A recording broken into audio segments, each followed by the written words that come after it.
السلام علیکم آپ دونوں حضرات. السلام. وعلیکم السلام. فرمائیے. سب سے پہلے تو بہت دعائیں آپ دونوں حضرات کے لیے، مفتی صاحب آپ کے لیے، پرویز صاحب کے لیے، کہ اللہ بغیر حساب کتاب کے آپ کا جنت الفردوس میں داخل آمین. اور آپ کے پیچھے پیچھے اللہ تعالیٰ ہمارے بیڑا پار کر آمین. جو ہے وہ آپ سے بہت سکون ملتا ہے آپ کا پروگرام دیکھ کے، آپ کی باتیں سن کے، اور الحمدللہ آپ کو ترقی دے. اور ابھی آپ نے فنڈ ریزنگ کے حوالے سے بات کی، میری اس کے لیے بھی دعا ہے کہ اللہ تعالیٰ سے بھی کامیابی دے، اور آپ کے رحم ٹی وی کے جو بھی اخراجات ہیں وہ سب خوشخبری سے پوری ہو جائیں.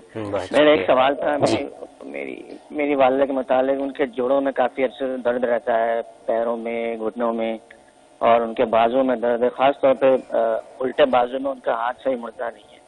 تو کافی عرصے سے بیچاری پریشان ہے، تھوڑا چلتی ہیں تو کافی تکلیف ہو جاتی ہے. تو ان کے جوڑوں کے درد کے سلسلے میں اگر آپ کچھ بتا دیں تو مہربانی ہوگی. یقیناً. بہت شکریہ. جی ماشاء اللہ. سب سے پہلے آپ کی محبت اور دعاؤں کو شکریہ. بہت خوبصورت دعائیں آپ نے دی ہمیں، اور انتہائی آپ کی محبت اور حسن زن.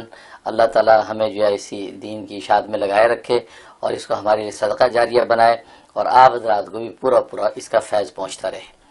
اور باقی والدہ کی جوڑوں کے حوالے سے ایک تو ان کو یہ بتائیں کہ یا سلامو یا حفیظو، وہ جس بھی جوڑ میں درد ہے کبھی بھی موقع ملے تو اشارے کی انگلی سے اس کے اوپر یا سلام یا حفیظو لکھتے رہیں. ایسی یا سلام یا حفیظو، یا سلام.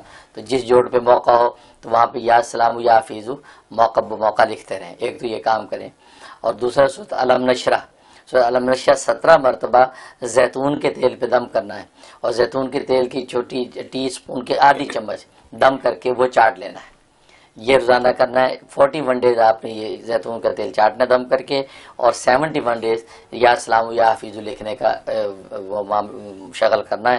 انشاءاللہ بہت مجرب ہے، ان کے جوڑوں کا درد جو بالکل ٹھیک ہو جائے گا.